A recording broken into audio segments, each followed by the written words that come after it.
Shalom Bapak Ibu sekalian, selamat pagi, selamat beribadah. Kita akan bersama-sama datang kepada Tuhan, masuk ke hadirat Tuhan dan kita menyembah Dia.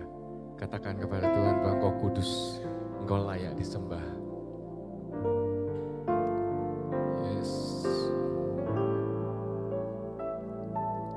Ku datang Tuhan dalam hadirat-Mu, berhiaskan kekudusan. Seluruh surga sujud menyembah-Mu, ku tersungkur dan berseru.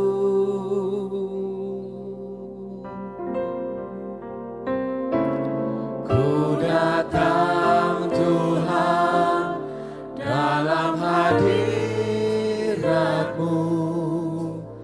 berhiaskan kekudusan. Seluruh surga sujud menyembah-Mu, ku tersungkur dan berseru.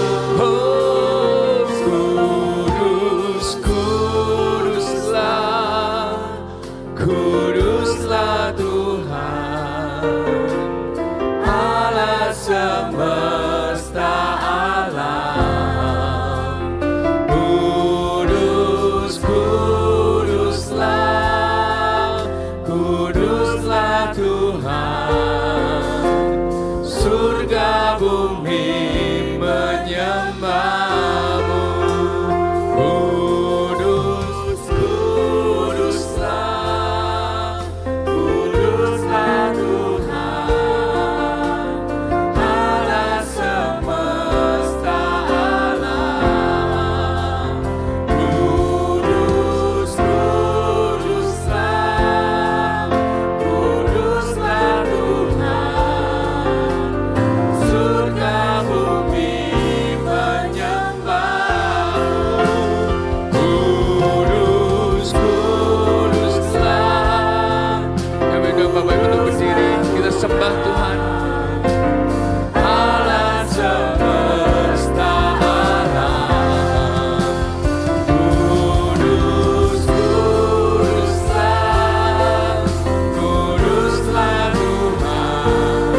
Yesus, Tuhan Rajaku.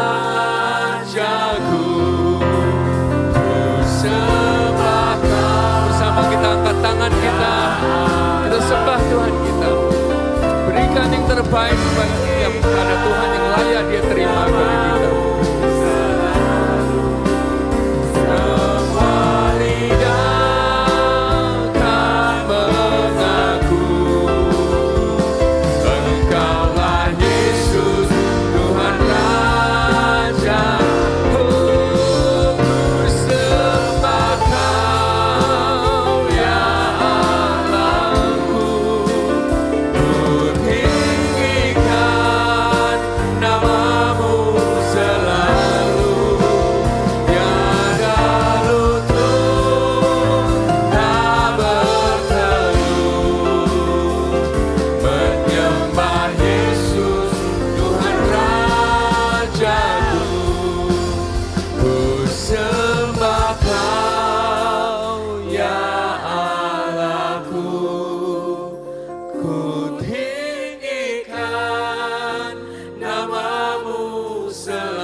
Semua lidah kan mengaku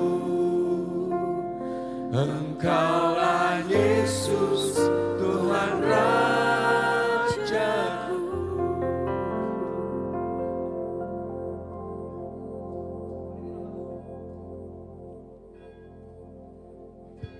Mari kita masuk ibadah pagi hari ini dengan sukacita. Kita membawa hidup kita menjadi ibadah sekaligus persembahan yang kudus berkenan di hadapan Tuhan. Ibadah kita pada pagi hari ini kita mulai, kita alaskan dan kita persembahkan di dalam nama Allah Bapa, Anak dan Roh Kudus. Turunlah atas saudara semua anugerah dan sejahtera di dalam nama Allah Tritunggal yang kudus. Amin.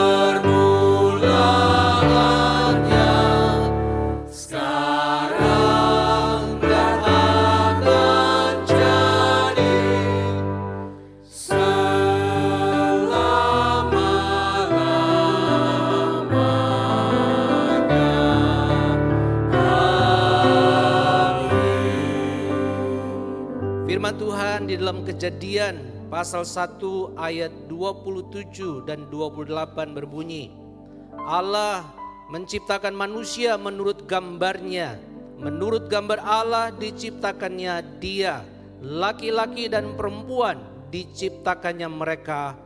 Allah memberkati mereka. Amin, amin, amin.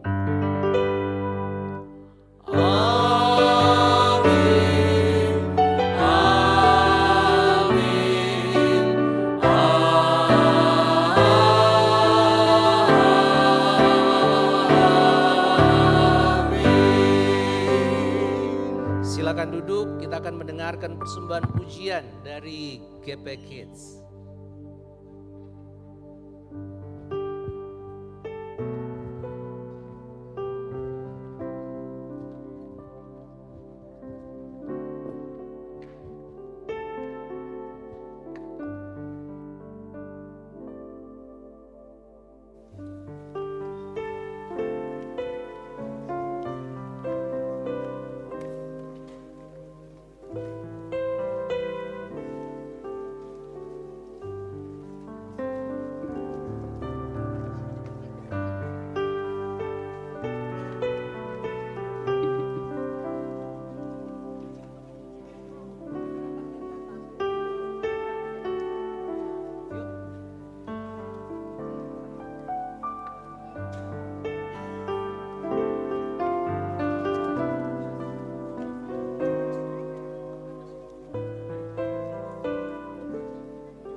Mama, terima kasih karena Mama selalu sayang, selalu mendoakan dan selalu ada untuk kami.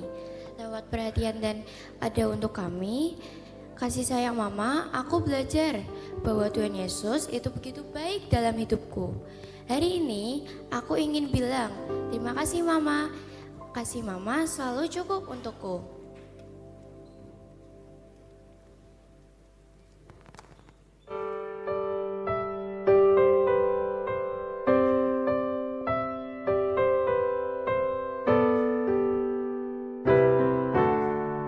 Maybe I'll never know the love it takes to make me a happy home that's warm and safe. And maybe I'll never see how you pray for my every need and wonder what more you could do for me. But when you walk by my side, read me stories at night, and teach me to trust in God's love. You give me a hug, maybe two, and you say I love you, and I think you're doing enough.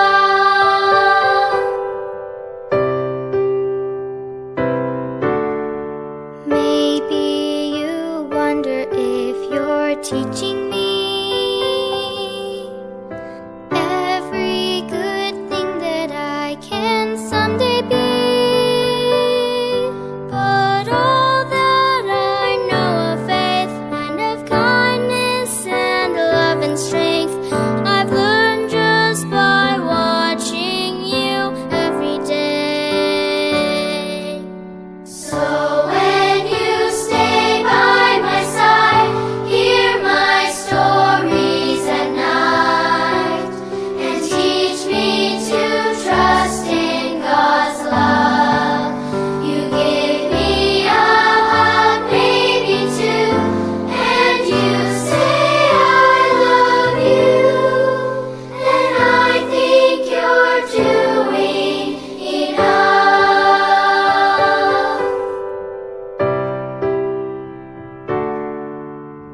Someday I'll have a home, a family,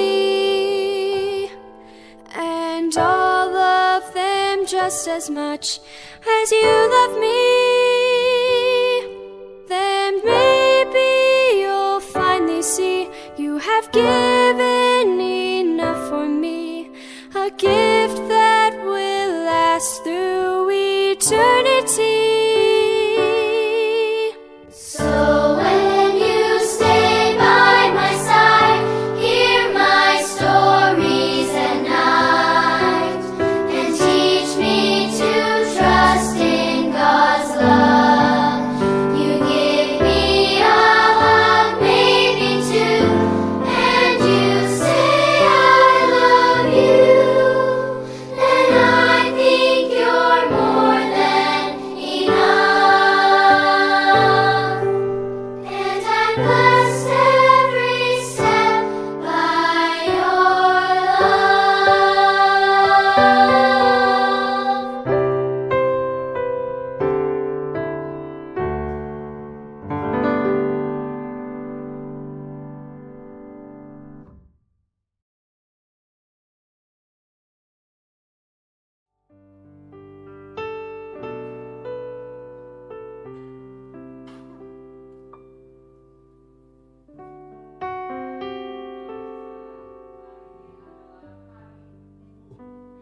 Oleh karena itu saya mengundang setiap ibu boleh bangkit berdiri. Setiap ibu boleh bersama-sama kita bangkit berdiri. Izinkan saya mewakili anak-anak GP Kids untuk menaikkan doa untuk setiap para ibu, setiap mama sekalian. Mari setiap ibu, setiap mama boleh bangkit berdiri. Kita akan bersama-sama berdoa. Mari kita berdoa. Bapa di surga, kami datang dengan hati yang bersyukur kepadamu. Terima kasih untuk setiap ibu, setiap mama yang kau percayakan di tengah keluarga kami dan gereja kami. Terima kasih untuk kasih yang tetap setia, untuk perhatian dalam hal-hal kecil, untuk air mata yang sering disembunyikan, dan untuk doa-doa yang terus dinaikkan, bahkan ketika tidak ada yang melihat. Tuhan, kami tahu menjadi seorang ibu bukanlah hal yang mudah. Ada lelah, ada khawatir yang sering sekali mereka sembunyikan. Bahkan banyak pengorbanan yang sering kali kami dan sebagai anak tidak mengerti. Namun Tuhan, di tengah semuanya itu, Engkau tetap memakai mereka menjadi saluran kasih dan pemeliharaan-Mu. Tuhan Yesus, hari ini kami berdoa, kiranya Engkau menguatkan setiap ibu, berikan kesehatan bagi yang lemah, penghiburan bagi yang sedang sedih, pengharapan bagi yang sedang merasa sendiri, dan sukacita baru bagi hati yang sudah mulai lelah. Tuhan Yesus, tolonglah kami juga sebagai anak-anak, supaya kami bisa belajar menghargai, belajar mendengarkan, dan mengasihi mama kami dengan sungguh-sungguh. Ajarlah juga Tuhan keluarga kami untuk hidup dalam kasih, kesabaran, dan pengampunan. Kiranya damai Tuhan Yesus tinggal dalam setiap rumah, dan biarlah setiap mama kami, ibu kami terus dipelihara dalam tangan-Mu yang setia. Di dalam nama Tuhan Yesus, kami setiap anak berdoa dan mengucap syukur. Amin. Tetap berdiri, para mama-mama sekalian. Anak-anak GP Kids akan memberikan coklat dan pembatas Alkitab yang di dalamnya bisa ditempel foto anak dan ibu. Anak-anak GP Kids boleh memberikannya, berikan kepada mamanya dulu, setelah itu boleh berikan kepada tante-tante yang lain. Yuk.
Yang belum mendapatkan mungkin boleh tolong bantu lambaikan tangan. Para mama-mamanya, para tante yang belum mendapat, supaya anak-anak dapat memberikan. Siapa lagi yang belum? Itu yang melambaikan tangan, anak-anak boleh memberikannya.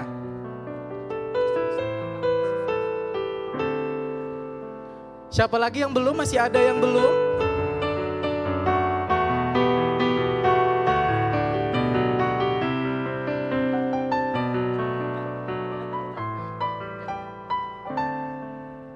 Di atas sudah dapat semua?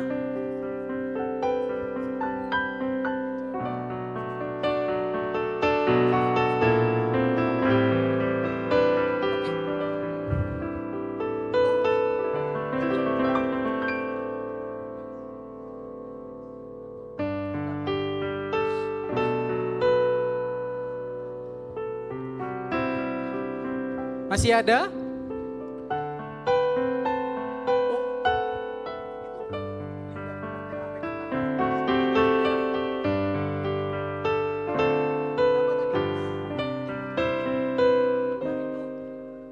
Siapa lagi masih ada?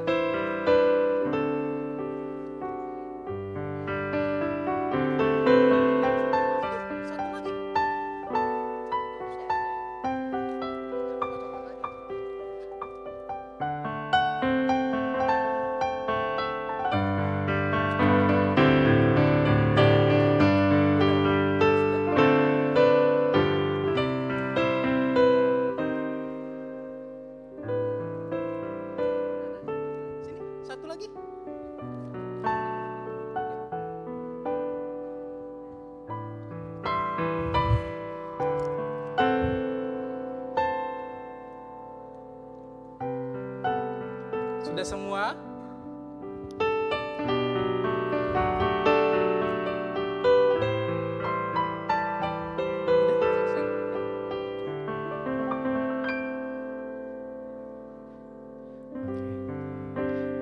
Puji Tuhan, ibu-ibu sekalian, para mama, walaupun coklatnya kecil, tapi itu adalah simbolik ungkapan kasih dari anak.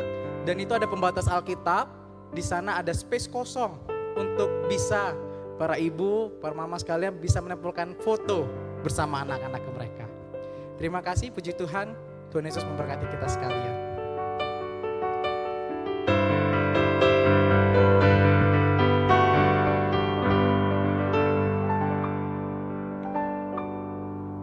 Ketika saya duduk di situ dan melihat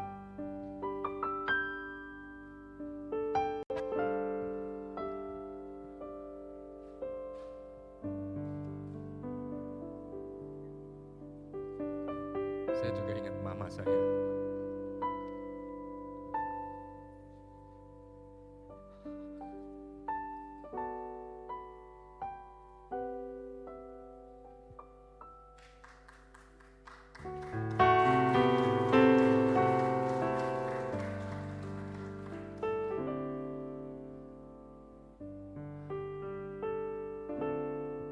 Dia sendiri 90 tahun. Dan ketika saya tanya, Mama masih doakan aku enggak? Tiap malam aku berdoa untuk kalian. Itulah yang memberi kekuatan buat kami, anak-anaknya, cucu-cucunya, untuk tetap setia melayani Tuhan. Biarlah hari ini boleh menjadi titik balik buat setiap kita, bahwa Tuhan mengasihi kita, mengasihi anak-anak kita. Bagian kita hanya taat dan patuh. Amin Bapak Ibu sekalian. Biarlah ini boleh menjadi momentum kita bersama,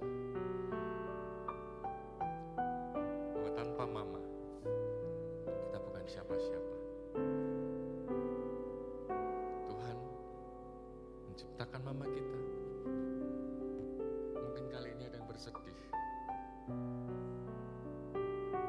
ada yang bersuka cita, tapi biarlah itu menjadi momentum bagi setiap kita untuk tetap yakin bahwa Tuhan memelihara kita.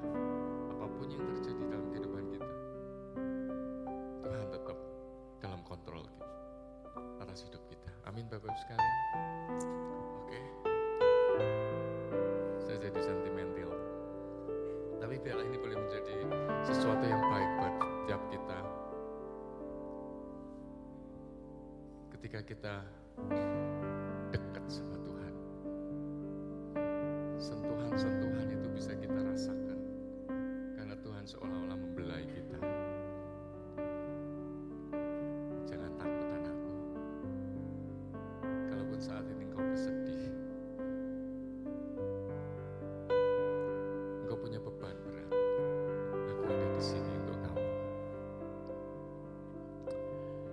Oke, mari kita bersukacita memuji Tuhan bahwa langit dan bumi akan lenyap.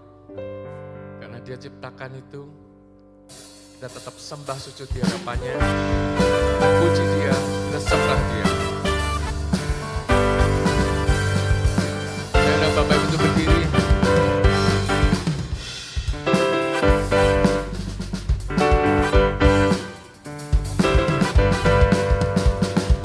Langit dan bumi, pujilah Tuhan, sebab Dia ciptakan semuanya.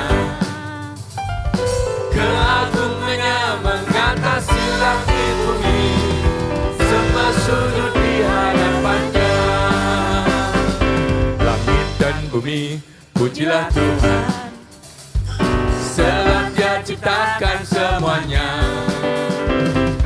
Keagungannya mengatasi langit bumi, sembah sujud di hadapannya. Ku puji, ku sembah, ku puji, ku sembah Yesus Kristus Sang Penebusku.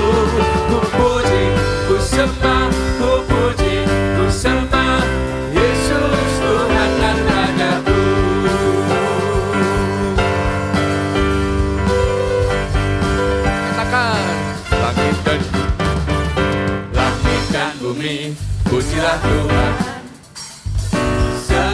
ciptakan semuanya.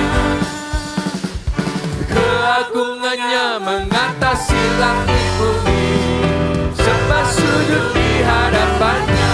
Katakan, ku puji, ku sembah, ku puji, ku sembah Yesus Kristus Sang Penebusku. Ku puji, ku sembah, ku puji, ku sembah Yesus Tuhan dan Rajaku. Haleluya, amin. Haleluya, amin. Haleluya, amin. Haleluya, amin.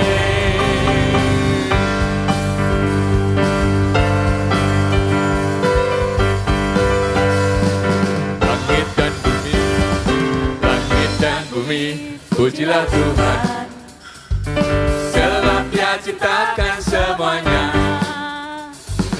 Keagungannya mengatasi langit bumi, sembah sujud di hadapannya. Ku puji, ku puji, ku sembah, ku puji, ku sembah Yesus Kristus Sang Penebusku. Ku puji, ku sembah, ku puji, ku sembah Yesus Tuhan dan Rajaku. Ku puji, ku sembah, ku puji, ku sembah Yesus Kristus Sang Penebusku. Ku puji, ku sembah, ku puji, ku sembah Yesus Tuhan dan Rajaku.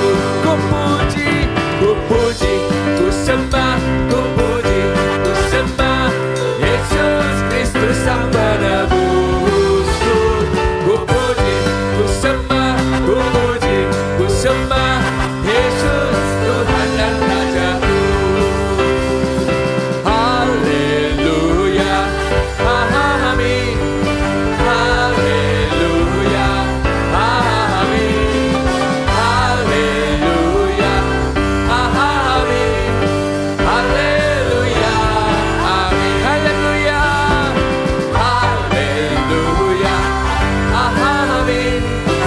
amin. Haleluya, amin. Haleluya, amin. Haleluya, amin. Haleluya, haleluya, amin. Kita angkat tangan kita. Haleluya, amin. Haleluya, amin. Haleluya, amin. Puji Tuhan, silakan duduk Bapak sekalian.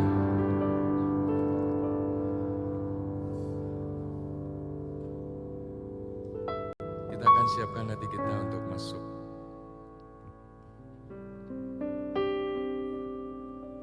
Bahwa tak terbayang kasih dan kebesaran Tuhan, dan tak terbanding kekuatan Tuhan.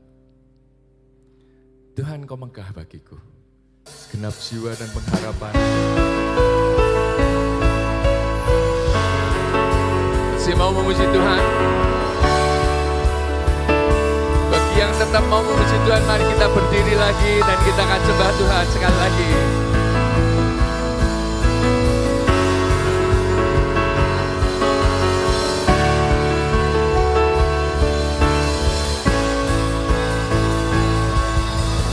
Terbayang kebesaran-Mu dan tak terbanding kekuatan-Mu Tuhan. Kau megah bagiku, segenap jiwa dan pengharapan telah ku serahkan.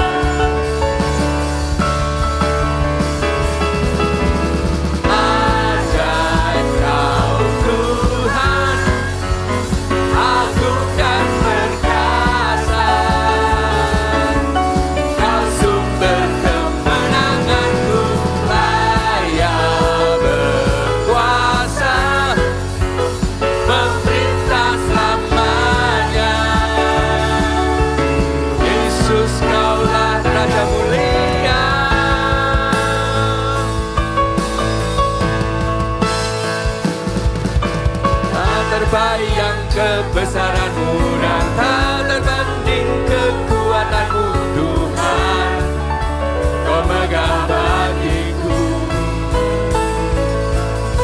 Setiap jiwa dan pengharapan telah ku serahkan untuk rencana-Mu Tuhan, Kau Raja atasku.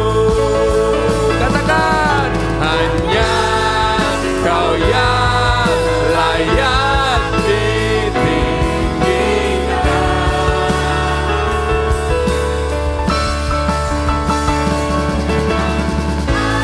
Dan Kau Tuhan, agung dan perkasa,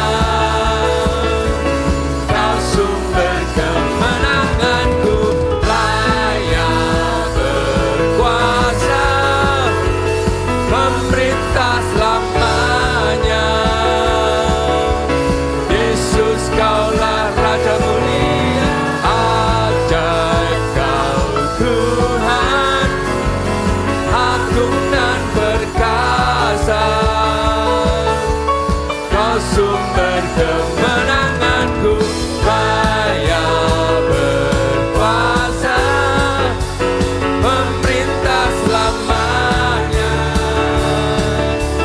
Yesus, Kaulah Raja mulia, ajaib Kau Tuhan, agung dan perkasa, Kau sumber kemenanganku, layak berkuasa, pemerintah selamanya. Yesus, Kaulah Raja mulia, ajaib Kau Tuhan, agung dan perkasa, Kau sumber kemenanganku, layak berkuasa, pemerintah selamanya. Yesus, Kaulah Raja mulia.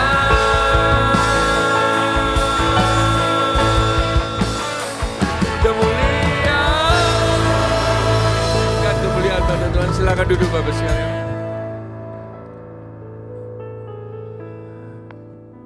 Tiba saatnya kita akan mendengarkan firman Tuhan.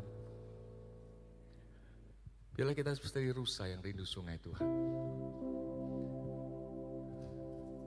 Kita haus untuk mencari kebenaran firman Tuhan. Karena Tuhan adalah hasrat setiap kita yang diberi kerinduan untuk menyembah Tuhan.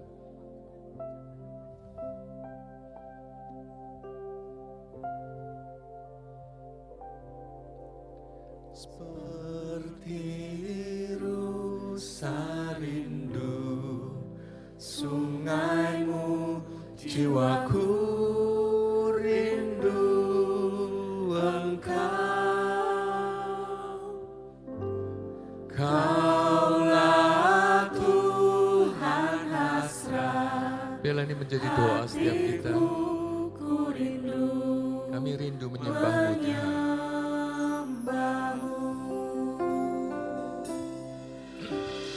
Engkau kekuatan dan perisaiku, kepadamu rohku berserah. Kaulah Tuhan hasrat.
bersatu dalam doa. Yesus, Engkau segalanya bagiku Tuhan, bagi kami, bagi gereja kami, bagi kehidupan keluarga kami. Kami datang hari ini Tuhan di hadapan-Mu untuk ditebus oleh Tuhan, untuk dipulihkan oleh Tuhan. Kami datang memohon kasih karunia Tuhan agar kami dikasihi oleh Engkau ya Tuhan. Dilayakkan, dipimpin, dikuduskan, diajar oleh firman Tuhan. Tuhan, biarlah firman-Mu yang menolong kami, memberi kami kekuatan, memberi kami visi yang baru Tuhan, memberikan kami pengertian agar kami hidup layak dan memuliakan nama Tuhan. Di dalam nama Tuhan Yesus kami berdoa. Amin. Shalom, selamat pagi Bapak Ibu yang dikasihi oleh Tuhan. Ya, bersyukur bisa berada di tengah-tengah Bapak Ibu sekalian untuk beribadah bersama. Saya dari SCT Bandung, nama saya Dwi Maria. Dan saya mendengar Bapak Ibu bahwa beberapa bulan ini, barangkali Pak Jackson ya, kita membahas asas kepercayaan dari GKMI maksud saya ya. Nah sekarang minggu ini kita akan melihat, saya ingin membacakan dari asas yang keempat yang menurut saya luar biasa untuk kita, yang menjadi dasar dari firman Tuhan kita saat ini. Asas yang kelima maksud saya, dikatakan manusia diciptakan oleh Allah menurut gambar dan rupanya untuk bersekutu dengan Allah, mengasihi sesamanya serta bersama Allah memelihara dan menata kehidupan dunia. Ini suatu asas yang sangat indah ya. Sekali lagi, manusia diciptakan oleh Allah menurut gambar dan rupanya untuk bersekutu dengan Allah, mengasihi sesamanya, serta bersama Allah memelihara dan menata kehidupan di dunia.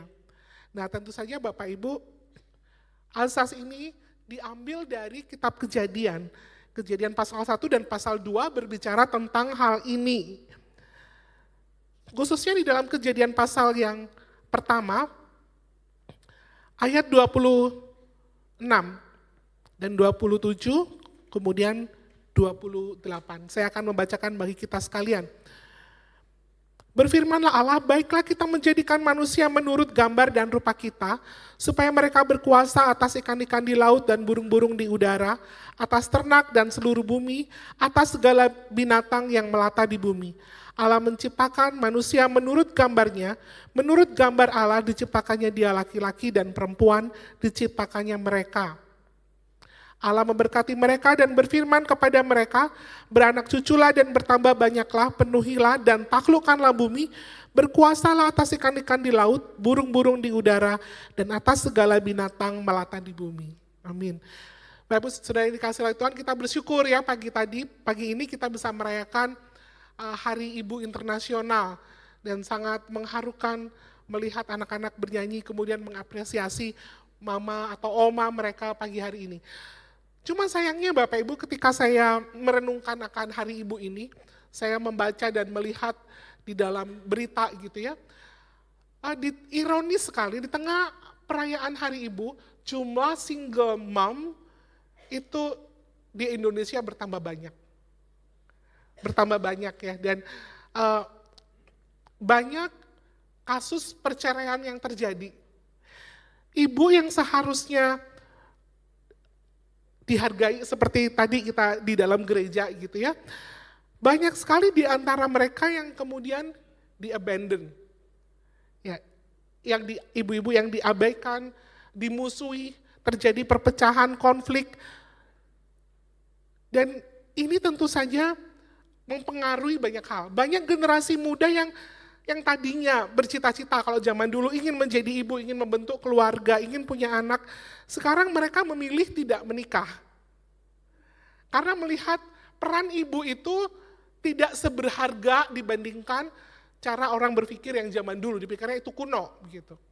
Atau banyak orang yang menikah tapi memilih tidak punya anak. Ya, karena merasa tidak terpanggil atau repot. Ya kalau teman-teman, ya barangkali di kehidupan di Indonesia juga mulai, tapi kalau teman-teman di luar negeri di Amerika, mereka memilih lebih baik punya anjing daripada punya anak, kan begitu ya. Dan bahkan teman saya punya pigi, punya babi yang dipelihara, itu jadi anaknya begitu. Ini adalah satu pergeseran di dalam masyarakat. Yang membuat saya berpikir sebenarnya ibu itu seperti apa sih dan bagaimana firman Tuhan itu berbicara akan hal ini gitu. Bagaimana firman Tuhan berbicara? Ya ini realita modern dan panggilannya. Banyak orang yang menjadi ibu merasa kelelahan, putus asa, dan bahkan akhirnya lari dari tanggung jawab, meninggalkan anak-anaknya dan suaminya begitu. Jadi ini membuat gereja kita sebenarnya harus kembali kepada Alkitab. Bertanya apa itu ibu, apa itu keluarga, apa desain Allah bagi wanita, ya apa blueprint dari penciptaan. Nah ini yang ingin saya ceritakan ya Bapak Ibu. Kitab Kejadian yang kita baca tadi itu, Bapak Ibu tahu kan yang menulis siapa? Musa ya. Dan yang membaca pertama kali siapa? Ditulis untuk siapa? Ditulis untuk bangsa Israel yang baru keluar dari Mesir. Nah saya ingin mengajak Bapak Ibu membayangkan bahwa Bapak Ibu sekalian adalah orang yang baru keluar dari Mesir. Lalu saya adalah Musa yang membacakan cerita ini. Nah di Mesir selama 430 tahun Bapak Ibu melihat kehidupan keluarga di sana. Melihat bagaimana perempuan diperlakukan. Bagaimana melihat para ibu di sana berfungsi. Lalu kemudian Tuhan mengkoreksi itu semua dan memberikan Kejadian pasal yang pertama ini. Bapak Ibu yang dikasih oleh Tuhan menarik sekali ketika kita melihatnya, belajar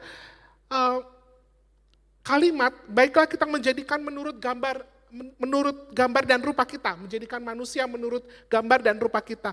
Bagi kita kalimat itu terdengar seperti klise, biasa udah tahu ya, udah tahu lah gitu, sering mendengarnya. Tapi bayangkan pada waktu itu bangsa Israel pertama kali mendengar akan kalimat ini. Dan kalimat ini sebenarnya cukup mengejutkan bagi mereka, revolusioner. Mereka adalah bangsa yang ratusan tahun dibudak di Mesir. Mereka hidup pada waktu itu dalam sistem yang terus-menerus mengatakan bahwa mereka tidak berharga. Bapak Ibu tahu piramida Mesir itu adalah sistem sosial mereka, masyarakat. Dan budak itu berada di bagian bawah. Jumlahnya banyak, karena elit politik itu semakin ke atas semakin kecil. Budak, dan mereka itu memiliki banyak sekali mitos-mitos tentang bagaimana manusia ini diciptakan, budak. Salah satunya mereka mengatakan di dalam piramida itu yang dianggap sebagai perwakilan dari Tuhan atau titisan dewa begitu ya, atau gambar dan rupa Allah hanyalah orang yang berada di atas. Raja-raja itu dianggap, oh ya raja itu titisan dewa A, titisan dewa B. Karena di Mesir mereka politeistik. Lalu bagaimana dengan manusia? Manusia adalah budak. Bagaimana mereka diciptakan?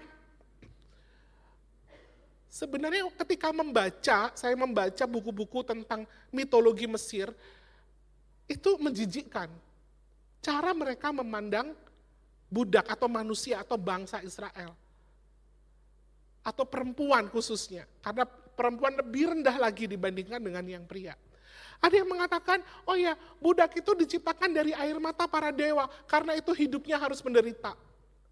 Ada lagi yang mengatakan, oh ya para budak atau bangsa Israel dan orang-orang yang diperbudak di Mesir, mereka itu diciptakan dari kotoran para dewa, karena itu memang hidupnya harus sengsara. Ada juga yang mengatakan, oh ya mereka itu diciptakan dari lendir-lendir air yang keluar dari tubuh para dewa yang tidak berguna. Jadi ada orang yang mungkin buang air kecil, jadi manusia gitu. Ada orang kalau saya pilek gitu ya, haji gitu, jadi manusia. Jadi budak, itu mitos-mitos mereka. Bayangkan Bapak Ibu, 430 tahun tuh mereka diindoktrinasi dengan konsep ini. Kamu tuh lendir, kamu tuh ingus begitu ya, kamu itu kotoran, kamu tidak berharga. 430 tahun. Selama itu mereka diperbudak. Dan wanita betul-betul dianggap tidak berharga. Dianggap sebagai objek yang bisa diperjualbelikan. Kalau dia bukan bangsawan, maka kapanpun orang lain mau mengambil istri saudara bisa penguasa. Dijadikan budak seks bisa. Begitu tidak berharganya wanita di situ. Tidak memiliki martabat sama sekali. Wanita dipandang sebagai properti, diperjualbelikan sebagai alat politik, dinilai hanya berdasarkan kemampuan mereka untuk reproduksi. Gitu. Nah, kemudian orang-orang ini keluar dari Mesir. Keluar dari sama Tuhan dibawa, ayo keluar dari Mesir. Lalu Tuhan memberitahu mereka, no, kamu bukan diciptakan dari air liur dewa. Kamu tidak diciptakan dari air mata dewa. Kamu tidak diciptakan dari kotoran dewa. Tapi kamu diciptakan menurut gambar dan rupa Allah. Bapak Ibu bisa bayangkan bagaimana perasaan mereka. Lalu Tuhan mengatakan, laki-laki dan perempuan diciptakanlah mereka. Perempuan dimasukkan di dalam situ. Dan ini adalah perubahan paradigma. Sebenarnya Kejadian 1 itu memulihkan martabat manusia.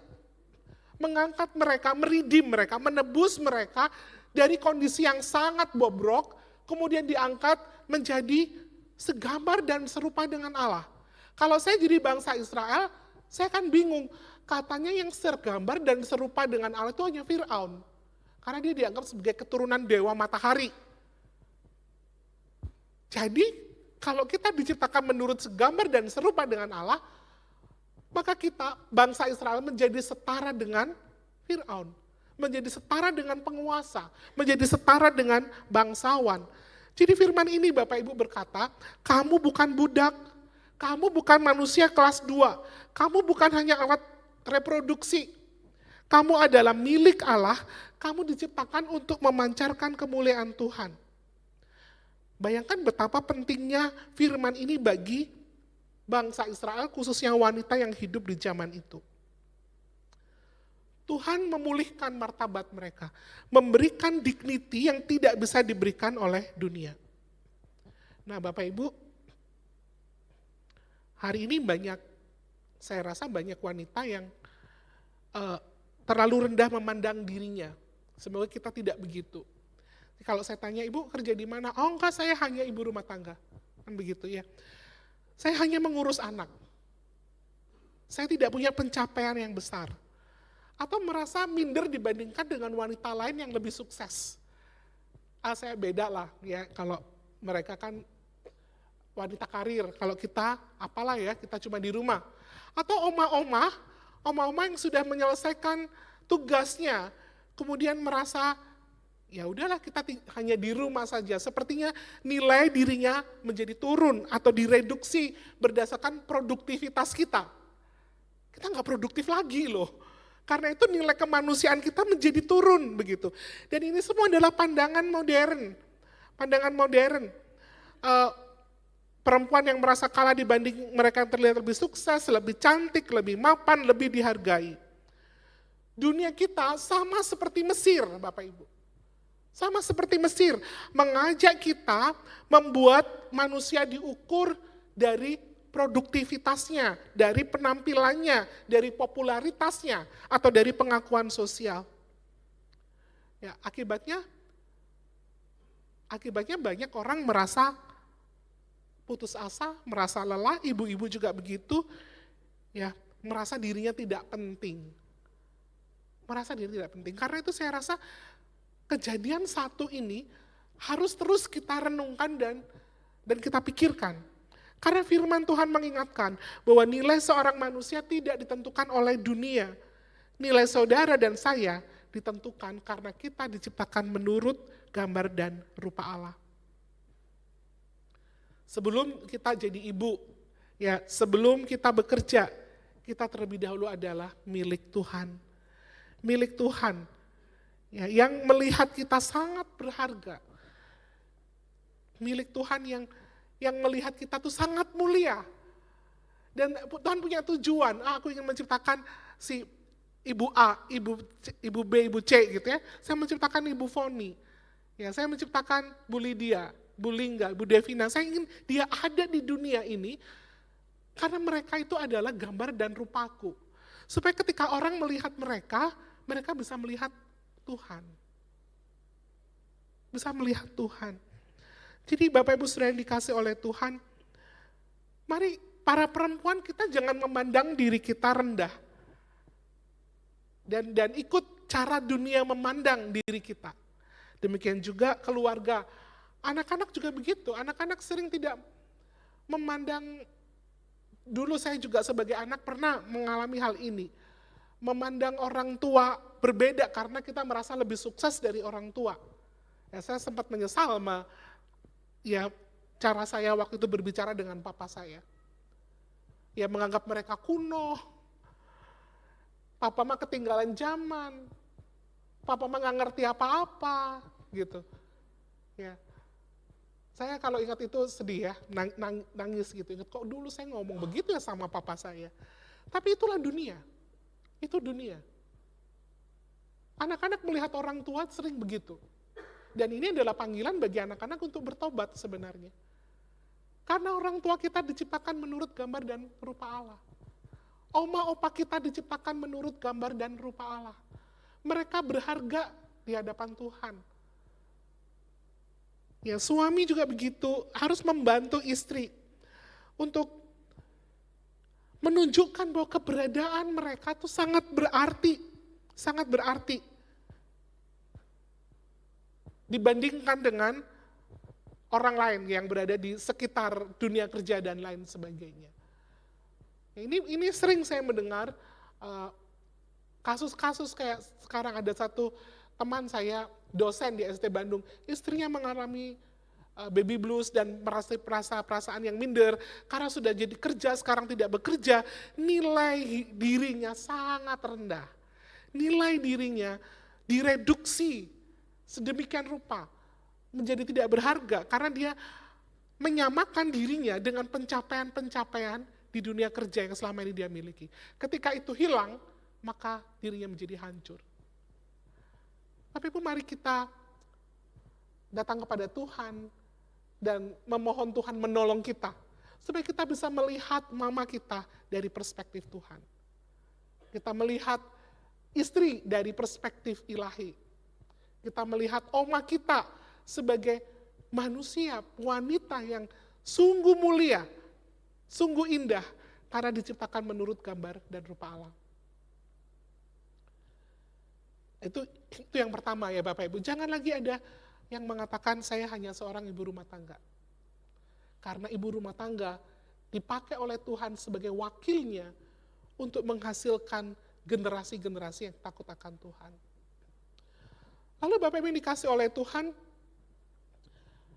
kejadian ini, pasal 1, itu juga memberitahu kepada kita bahwa kamu tuh diciptakan bukan untuk sekedar eksis gitu ya.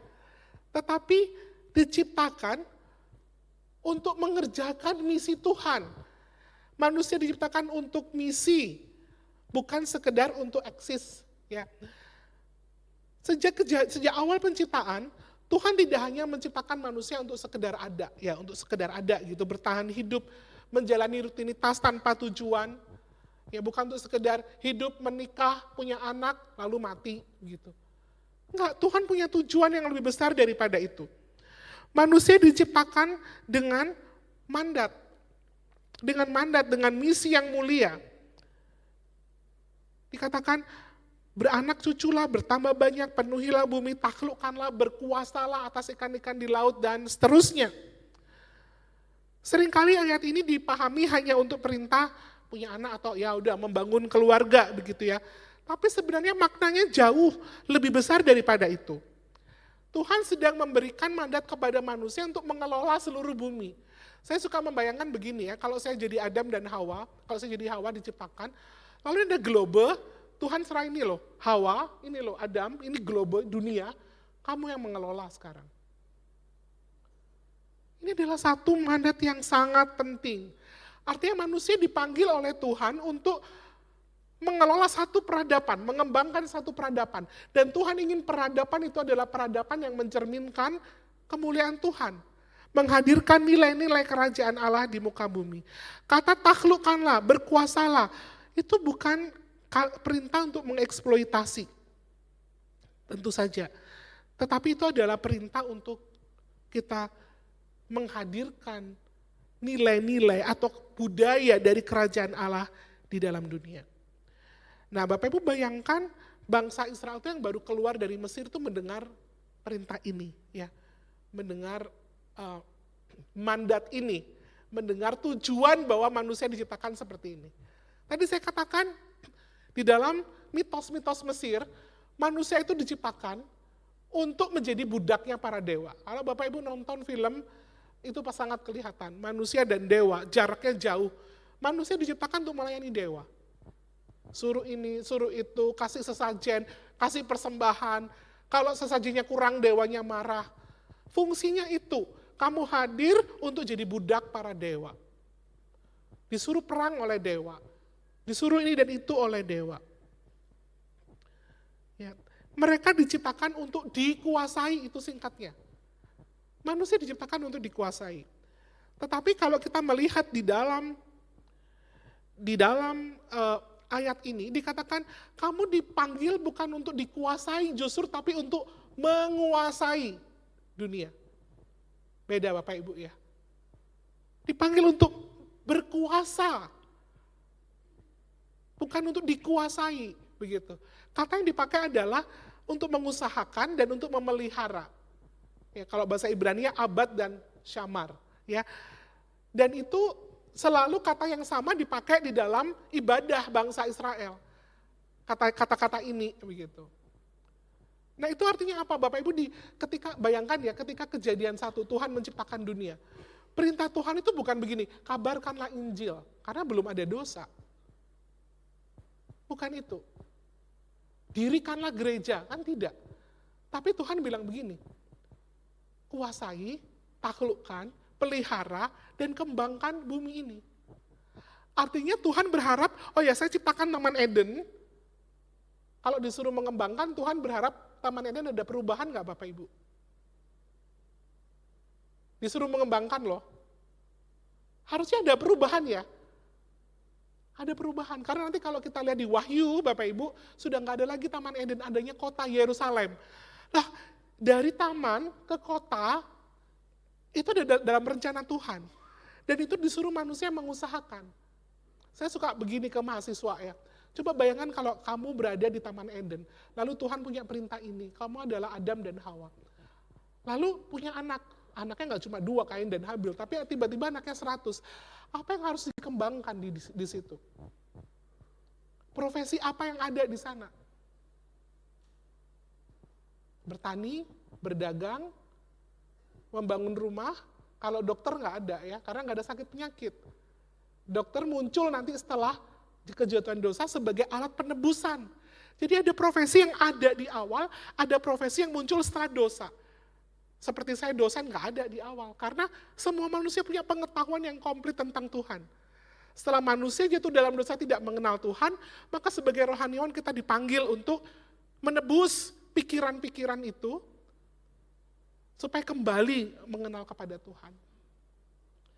Karena itu Bapak Ibu, di dalam Kejadian 1 tidak ada lagi yang namanya, oh ini pekerjaan rohani, ini pekerjaan sekuler. Nggak ada. Bapak Ibu yang bekerja dimanapun di dunia marketplace, ya, di rumah pun sebagai ibu rumah tangga, itu adalah pekerjaan rohani. Itu adalah abad dan syamar. Artinya Bapak Ibu sedang mengusahakan dan memelihara ciptaan Tuhan. Jadi bekerja mengelola dunia, membangun keluarga, itu bukan sekedar ya cuma di rumah, bukan. Bukan sekedar aktivitas ekonomi, tetapi itu adalah sebuah ibadah. Ibadah yang kita berikan kepada Tuhan.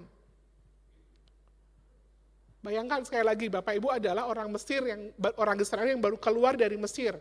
Mendengar perintah ini, berkuasalah, taklukkanlah, pelihara, kembangkan. Biasanya mereka hanya disuruh buat batu bata, nggak usah mikir, tidak usah kreatif, turutin aja. Hidup rutinitas, diperbudak tanpa kebebasan.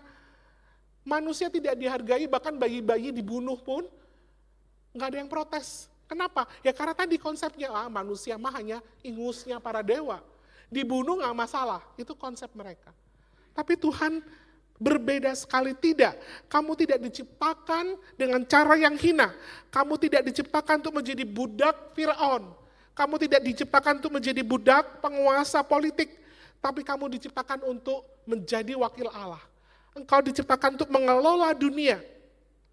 Karena itu Kejadian 2 ayat 15 ini sangat penting. Tuhan Allah mengambil manusia itu dan menempatkannya dalam Taman Eden untuk mengusahakan dan memeliharanya. Inilah Bapak Ibu. Dan mandat ini diberikan kepada siapa? Pria dan wanita. Kepada pria dan wanita. Maka setiap wanita, terutama ibu, juga harus menyadari bahwa tujuan hidupnya itu adalah tujuan yang ilahi. Kehadirannya di dunia bukan hanya untuk dirinya sendiri atau untuk keluarganya, tetapi untuk menjadi agen atau menjadi wakil Allah di dunia ini. Mengambil bagian dalam misi Allah di dunia melalui keterlibatannya di dalam keluarga, di dalam gereja, dan di tengah masyarakat. Maka segala sesuatu yang kita lakukan, dilakukan oleh seorang ibu, memiliki makna rohani yang sangat dalam. Memasak, merawat anak, menciptakan ruang kasih dan rasa aman bagi keluarga, sampai anak bisa merasakan, oh ya, kasih ibu seperti kasih Tuhan. That's it. Menghadirkan nilai-nilai kerajaan Allah di dalam dunia. Di dalam keluarga itu adalah Taman Eden, Bapak Ibu. Siapa? Kadang saya tanya, di mana Taman Edenmu? Di keluarga, di pekerjaan, di gereja. Dan Tuhan ingin keluarga, dikasih keluarga. Bapak Ibu yang menikah dan punya anak dikasih keluarga, itulah Taman Eden saudara sekalian. Yang Tuhan berkata, kembangkanlah, kelolalah, peliharalah, supaya apa? Supaya nilai-nilai kerajaan Allah hadir di Edenmu itu. Keluarga bisa saling mengampuni, bisa saling mengasihi, bisa merasakan indahnya persekutuan, berbeda dengan dunia. Jadi kalau dunia itu banyak keluarga-keluarga berantakan, di gereja keluarga-keluarga tahu, oh ini Eden yang Tuhan percayakan. Keluargaku bukan cuman aku ingin menikah, ya kemudian punya anak ya sudah, tidak. Tapi ini adalah Eden yang Tuhan percayakan. Maka aku harus kelola, kembangkan, pelihara dengan takut akan Tuhan. Mendamaikan, menghibur, mendidik karakter dan iman. Tidak ada pemisahan lagi antara pekerjaan rohani dan pekerjaan sekuler. Semua pekerjaan yang dilakukan untuk Tuhan. Apakah oma dan opa yang menyiapkan sarapan buat cucu atau menemani mereka, itu pun pekerjaan yang sangat rohani. Yang Tuhan percayakan di usia mereka, di usia kita semua. Kemudian Bapak Ibu yang dikasih oleh Tuhan. Yang ketiga ini menurut saya indah, ya penting. Karena manusia diciptakan bukan hanya dengan begitu indah, lalu diberikan mandat untuk mengerjakan misi Allah. Tetapi di dalam proses mengerjakan misi itu, mereka dipanggil untuk bersekutu, baik dengan Tuhan maupun dengan sesama.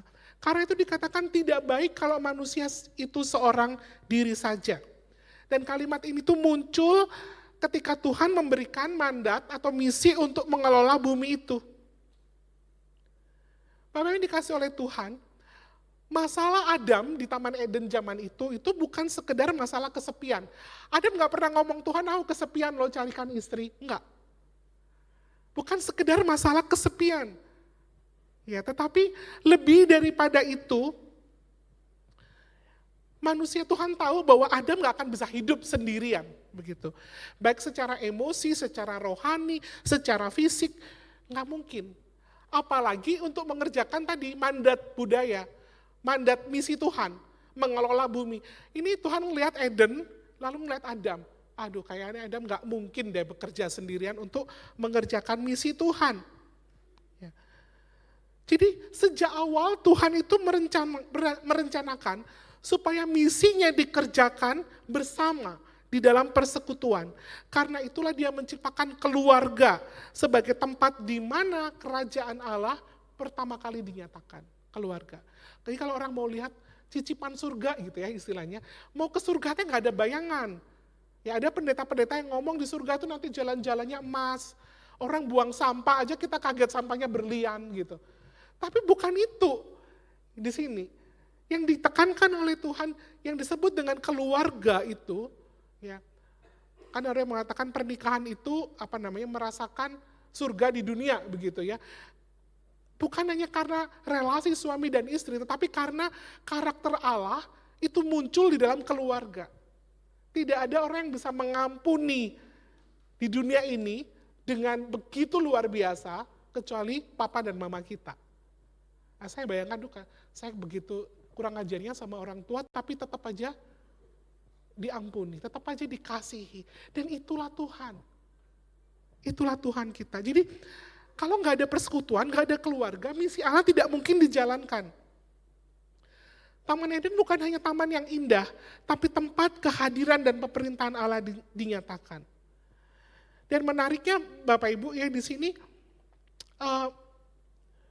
kata yang dipakai untuk perempuan, ketika perempuan dipanggil untuk menjadi penolong, itu adalah kata eser. Eser itu sering dipakai dalam Alkitab untuk menggambarkan Allah sendiri. Allah adalah penolong. Jadi manusia seperti disamakan dengan Tuhan. Wanita disamakan dengan Tuhan sebagai penolong. Jadi ini tidak berbicara tentang strata, tetapi berbicara tentang persekutuan di dalam Tuhan. Kemudian kata sepadan, artinya berhadapan muka, memiliki martabat yang sama. Setara, mitra di dalam misi Allah. Wanita bukan sekedar tambahan di belakang, Tuhan menciptakan tiba-tiba, lupa ya udah kuciptakan manusia, tidak.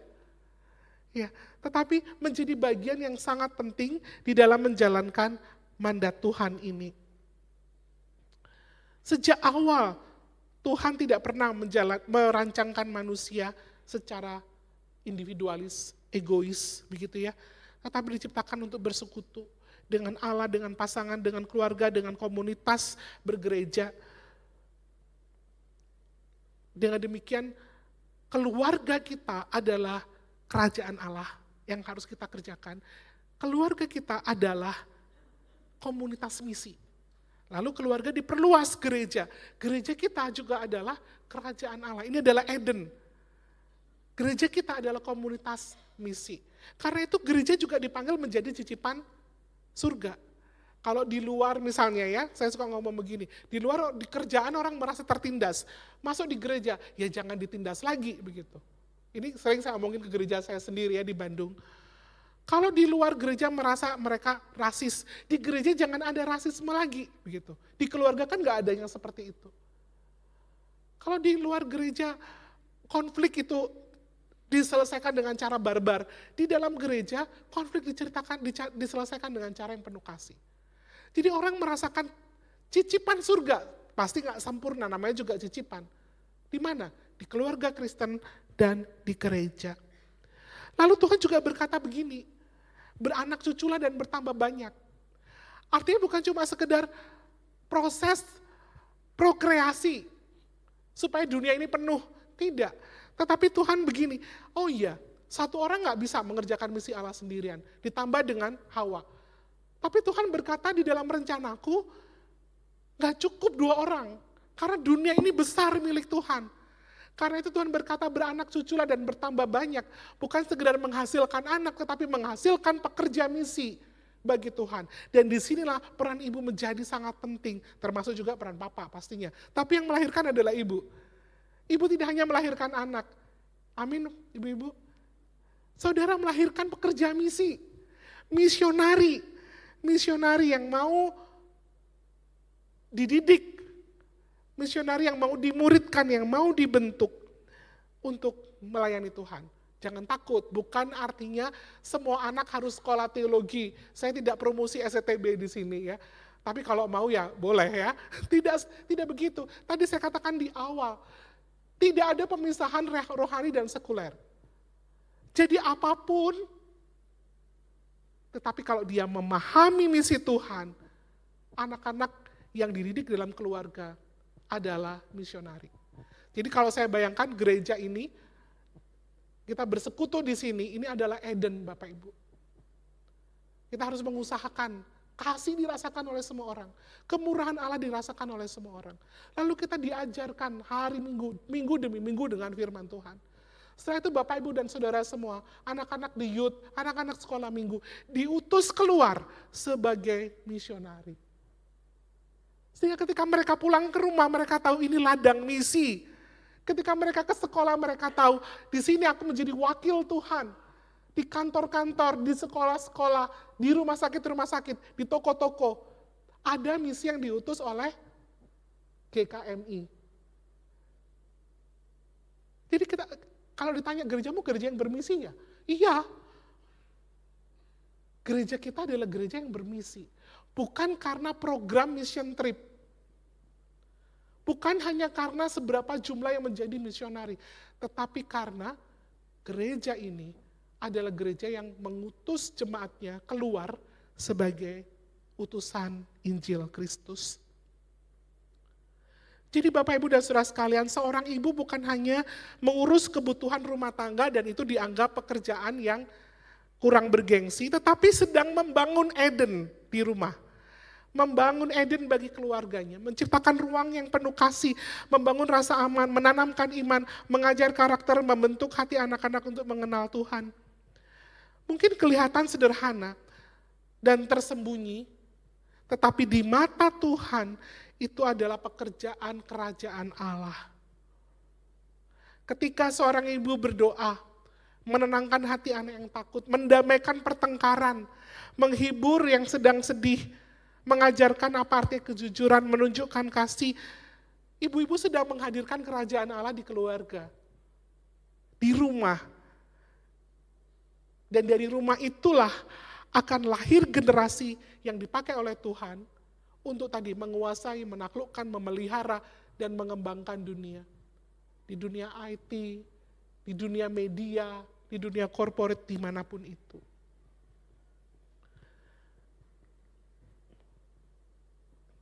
Ini ya, keluarga sebagai Eden kecil. Orang tua, Bapak Ibu, Saudara dipanggil bukan hanya untuk membesarkan anak supaya sukses, supaya kaya, ya, supaya berprestasi, itu tentu saja bagus. Tetapi yang lebih penting dibentuk untuk menjadi generasi yang mengenal Tuhan. Untuk dipakai di berbagai bidang kehidupan. Kita melihat dunia kita frustasi di dunia usaha, banyak yang susah. Banyak terjadi manipulasi, ya, banyak penipu. Marilah kita didik para bisnismen yang takut akan Tuhan. Supaya di dunia itu ditebus bagi kemuliaan Tuhan. Saya di dunia pendidikan, saya juga frustasi. Di pendidikan kacaunya luar biasa. Orang-orang pemegang kekuasaan membuat kita semua merasa kesulitan. Kalau tidak kompromi, kalau tidak suap, sekolah itu terancam. Karena itu, ibu-ibu, keluarga-keluarga, semoga punya hati dipanggil oleh Tuhan bergerak di dunia pendidikan. Lalu anaknya didoakan, yang mau jadi guru, yang mau jadi kepala sekolah, yang mau jadi dosen. Bukan hanya sekedar berkarir, tetapi supaya mereka menjadi utusan misi di dunia pendidikan. Di dunia medis kan juga begitu ya. Wah, banyak mafia kedokteran katanya. Karena itu butuh anak-anak Tuhan. Jemaat-jemaat yang berada di sana. Kadang-kadang saya berpikir, ya ini juga saya usulkan gitu ya di perkuliahan atau di gereja saya. Kalau misalnya nih nanti kalau misalnya hari pendidikan, ayolah guru-guru dipanggil, ditumpangin tangan, didoakan. Mereka diutus oleh jemaat, inilah misionari kita di dunia pendidikan. Jangan cuma jadi guru sekolah minggu aja ditumpangin tangan gitu ya. Dia bilang, aduh Bu saya tuh 25 tahun jadi guru gak pernah didoain. Baru setahun jadi guru sekolah minggu dipanggil didoain. Karena terjadi pemisahan itu. Barangkali nanti kita juga bisa ketika hari buruh sedunia, orang-orang yang bekerja di korporat seperti saya kan juga bekerja, dipanggil, didoain. Apapun pekerjaannya, jadi guru, jadi buruh sekalipun, itu adalah panggilan misi Allah. Ibu saya menceritakan saya tutup dengan satu cerita. 4 tahun yang lalu saya ke Pakistan, di dalam pelayanan di sana. Lalu saya diberitahu oleh satu orang perempuan yang mengatakan, Bu, orang Kristen di Pakistan itu miskin. Dan betul, sangat miskin Bapak Ibu. Saya diundang ke sebuah gereja, kemudian setelah selesai ibadah diajak makan. Saya pengennya makan dengan jemaat, karena saya tahu ada makanan di sana yang sangat sederhana. Oh enggak, ini tamu internasional, tamu istimewa. Diundang makan di rumah ketua majelis. Sudah disiapkan di sana. Dan Bapak Ibu, waktu saya ke sana saya bayangkan rumah bagaimana. Tidak, cuma satu kamar. Dan ketika saya datang, kamar itu menjadi ruang makan saya. Sebegitu miskinnya. Lalu diceritakan, 90% dari orang Kristen perempuan, ibu-ibu yang usianya 40 tahun ke atas, rata-rata menjadi pembantu rumah tangga. Saya desperate, saya sedih gitu. Sampai saya berpikir waktu Tuhan, kalau Tuhan utus saya ke Pakistan, saya mau deh gitu. Ya, emosional ya. Cuman teman saya ini mengatakan begini, terima kasih ya, karena bahan yang kamu pakai itu saya pakai untuk mendidik para pembantu itu. Dia bilang begini, saya kumpulin, di gereja kami ada sekitar 40 yang jadi pembantu rumah tangga. Di komisi wanita, saya beritahu ke mereka, kalian bukan cuma pembantu rumah tangga. Ibu-ibu adalah misionari. Seperti Yusuf di rumah Potifar, diutus oleh Tuhan. Kalau bukan Tuhan yang membukakan pintu-pintu majikan yang muslim itu, orang-orang kaya, maka kalian tidak akan pernah bisa masuk ke rumah itu. Karena itu bekerjalah dengan dignity, kepala tegak. Karena ketika kau masuk ke rumah itu, bukannya sebagai pembantu rumah tangga, saya masuk sebagai utusan Injil Tuhan. Diajarin bekerja sebaik-baiknya. Ketika mereka mempertanyakan imanmu, engkau bisa menjawab dengan baik. Itu membuat saya sangat bergetar ya. Lalu saya berpikir, Tuhan di Indonesia yang menjadi pembantu rumah tangga justru banyaknya yang muslim. Apakah kita melihat itu sebagai opportunity dari Tuhan? Bapak Ibu Saudara yang dikasih oleh Tuhan, di hari Ibu ini, selain kita merayakan para wanita yang diciptakan oleh Tuhan, menurut gambar dan rupanya dengan mulia, dipercaya mengerjakan misi Allah, dipanggil untuk bersekutu di dalam persekutuan yang erat dengan Tuhan, karena gak mungkin ngerjain sendiri. Saya memanggil kita semua untuk berpartisipasi di dalam misi ini. Bagi Bapak Ibu yang merasa dirinya rendah dan hina, ingat engkau adalah ciptaan Tuhan yang mulia. Bagi Bapak Ibu yang merasa, wah pekerjaan saya kan sekuler, tidak seperti Boksu Jackson yang rohani, no. Pekerjaanmu itu adalah ladang misimu. Bagi yang berkata, saya hanya ibu rumah tangga, ingat. Keluargamu adalah Edenmu. Tuhan mempercayakan itu untuk kita kelola dan kembangkan. Bagi teman-teman para wanita yang belum menikah atau tidak menikah seperti saya, Tuhan memanggil kita untuk juga melahirkan anak-anak rohani. Beranak cucu dan bertambah banyak juga perintah bagi kita. Memuridkan, menolong mereka yang belum mengenal Tuhan. Supaya mereka bisa merasakan apa artinya kehadiran Allah di tengah dunia ini. Mari kita berdoa.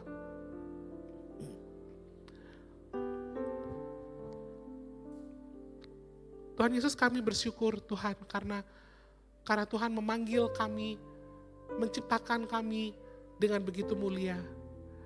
Kami orang yang dikuasai oleh dosa, Tuhan tebus supaya kami bisa dipercaya oleh Tuhan untuk berkuasa atas ciptaan. Kami memohon hikmat Tuhan. Tuhan mempercayakan kami dengan Eden-Eden kecil. Kami tidak bisa mengelolanya Tuhan. Tolong kami Tuhan, Roh Kudus memimpin kami, supaya kami bisa menghadirkan kasih Kristus, kerajaan Allah di tempat di mana Tuhan mempercayakan kami. Berkati gerejamu Tuhan, supaya setiap jemaat yang hadir di sini, mereka bisa merasakan cicipan surga.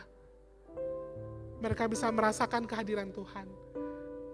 Berkati gerejamu Tuhan, supaya gerejamu juga menjadi gereja yang bermisi, yang mengutus jemaat ke dalam dunia untuk mengerjakan misi Tuhan. Terima kasih untuk kasih setia Tuhan. Di dalam nama Tuhan Yesus kami berdoa. Amin.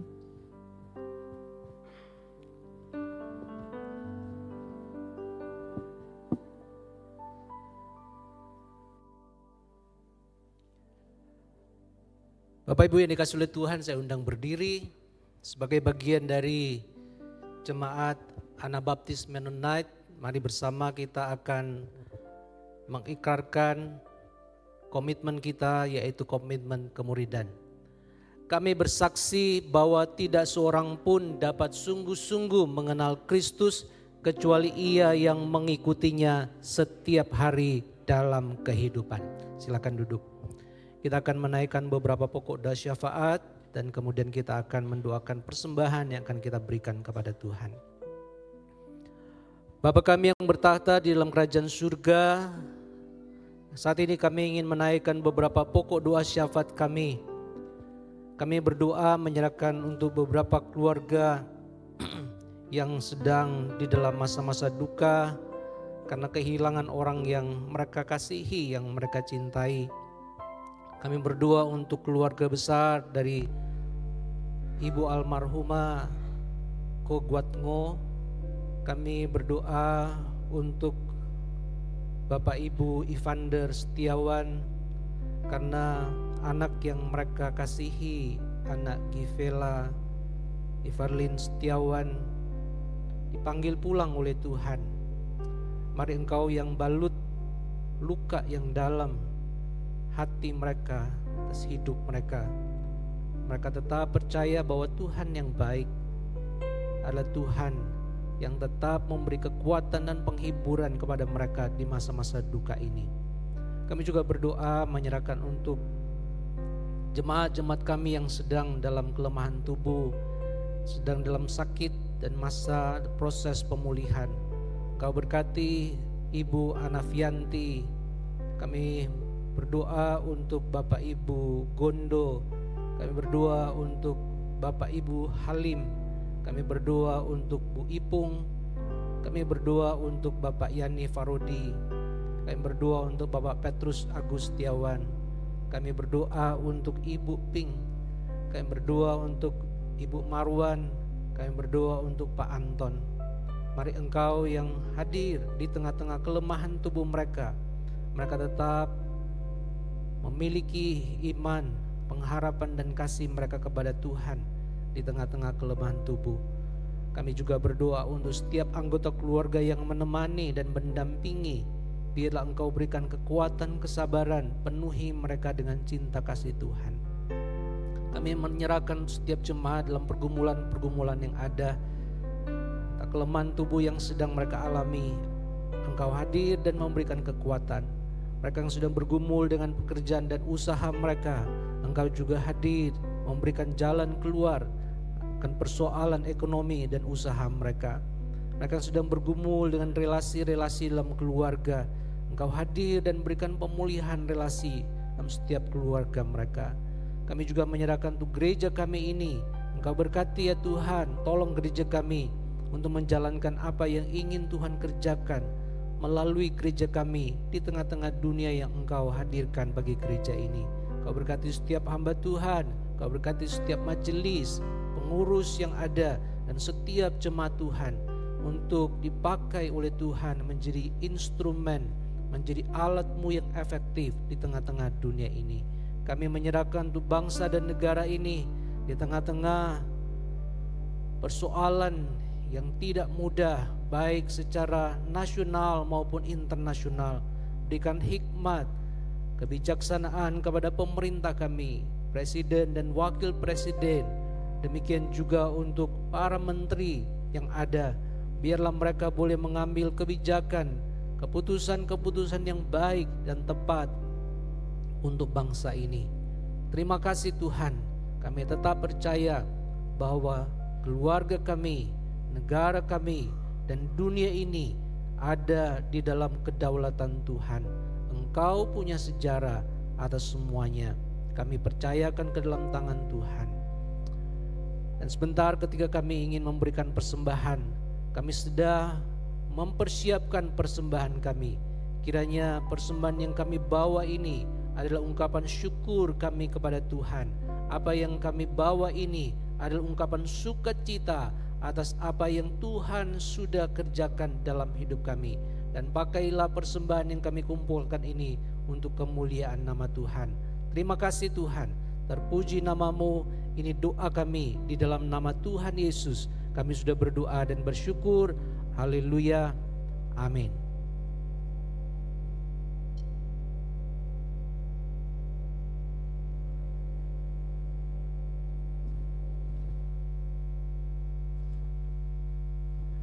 Kita akan bersama-sama memberikan yang terbaik bagi Tuhan. Karena Kasih Tuhan sungguh baik buat kita. Sungguh alangkah baiknya bila saudara semua hidup rukun bersama.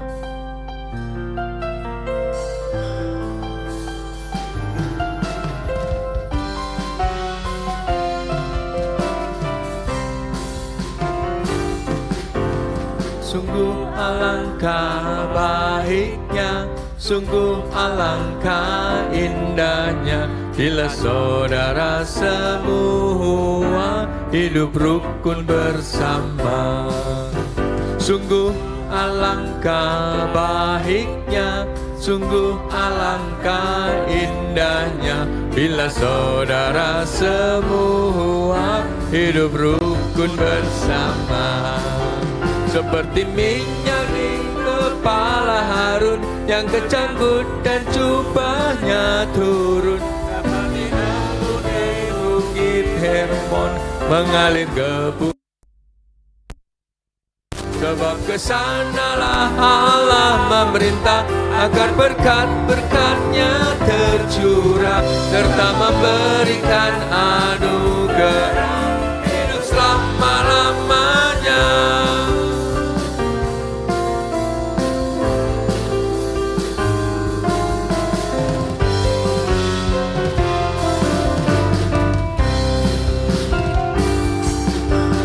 Sungguh alangkah baiknya, sungguh alangkah indahnya, bila saudara semua hidup rukun bersama. Seperti minyak di kepala Harun dan jubahnya turun, seperti embun di bukit Hermon, bukit Sion. Sebab kesanalah Allah memerintah agar berkat-berkatnya tercurah, kita memberikan anugerah hidup selama-lamanya.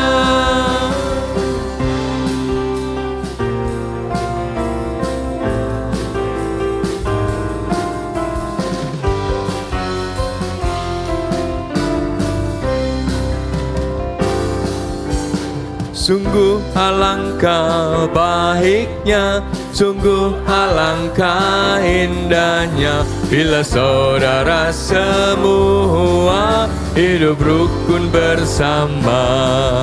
Seperti minyak di kepala Harun dan jubahnya turun, seperti embun di bukit Hermon mengalir ke bukit Sion. Sebab kesanalah Allah memerintah agar berkat-berkatnya tercurah, serta memberikan anugerah hidup selama-lamanya. Kami segenap keluarga besar GKMI Gloria Patri mengucapkan terima kasih kepada Ibu Dwi Maria Handayani atas pelayanan firman kebaktian umum pagi ini. Kiranya Tuhan Yesus senantiasa memberkati pelayanan Ibu Dwi Maria Handayani. Komisi Senior mengundang jemaat usia 50 tahun ke atas, hadir di persekutuan senior pada hari Senin 11 Mei 2026, pukul 17.30 di Aula. Pemeriksaan kesehatan pada pukul 16.30 di ruang sekolah minggu. Mari datang dan bertumbuh bersama, dalam ibadah kenaikan Tuhan Yesus GKMI Gloria Patri, pada hari Kamis 14 Mei 2026, pukul 8. Selama bulan Mei 2026, jemaat diajak untuk mendukung pelayanan misi PIPKA Sinode GKMI. Dukungan persembahan jemaat dapat dimasukkan ke kotak persembahan khusus yang disediakan di pintu utama. Kami mengundang anak-anak GP Kids kelas pratama hingga praremaja untuk mengikuti retreat GP Kids dengan tema Follow the Way. Retreat ini akan dilaksanakan pada 30 Juni hingga 2 Juli 2026. Melalui retreat ini, anak-anak akan belajar mengenal Kristus sebagai teladan hidup, belajar tentang kerendahan hati, kesatuan, dan kasih dalam kehidupan sehari-hari. Biaya pendaftaran Rp200.000, pendaftaran dapat menghubungi Ibu Sulis. Kami mengajak seluruh orang tua untuk mendorong dan mengizinkan anak-anak mengikuti retreat ini sebagai bagian dari pertumbuhan iman mereka. Keluarga besar GKMI Gloria Patri turut bersyukur dan bersukacita atas kelahiran Harlan Kaison Lianto putra anak kedua dari Bapak Hansel Adrialianto dan Ibu Kesia Palita Setiawan, lahir pada hari Kamis 7 Mei 2026. Selamat juga kepada Bapak Petrus Agus Setiawan dan Ibu Magdalena Kimiati, atas kelahiran cucu tercinta. Kiranya Tuhan senantiasa menambahkan berkat, sukacita, kesehatan, dan kasih-Nya di tengah keluarga besar. Hari ini Komisi Senior membuka kantin. Jemaat dapat mendukung dan berpartisipasi sambil berfellowship di samping gereja.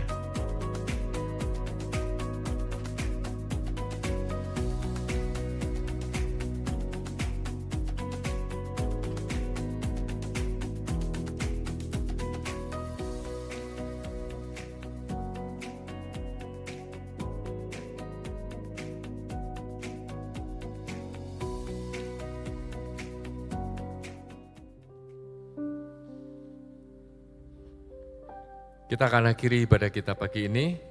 Saya undang Bapak Ibu untuk berdiri. Sungguh alangkah baiknya bila saudara semua hidup rukun bersama.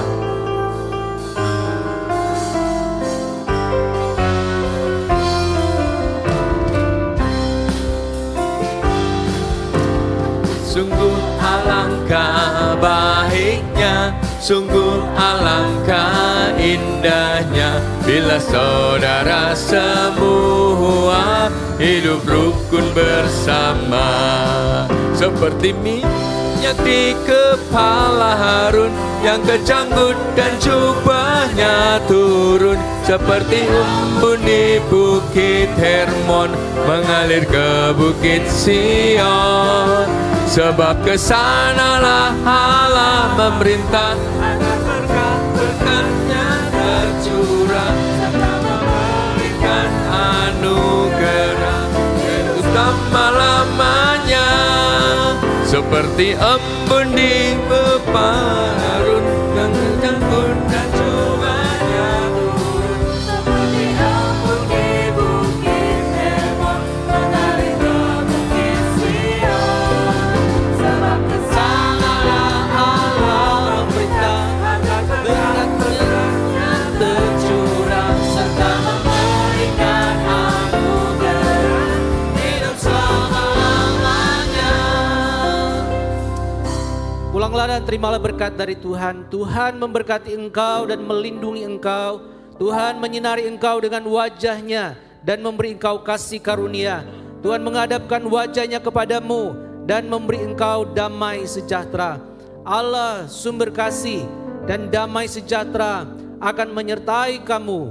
Kasih karunia Tuhan Yesus Kristus dan kasih Allah dan persekutuan Roh Kudus menyertai engkau sekalian sekarang sampai selama-lamanya. Haleluya. Amin. Kepada Allah beri puji semua makhluk di bumi. Padanya ku beri pujian, Bapa, Anak, dan Roh Suci.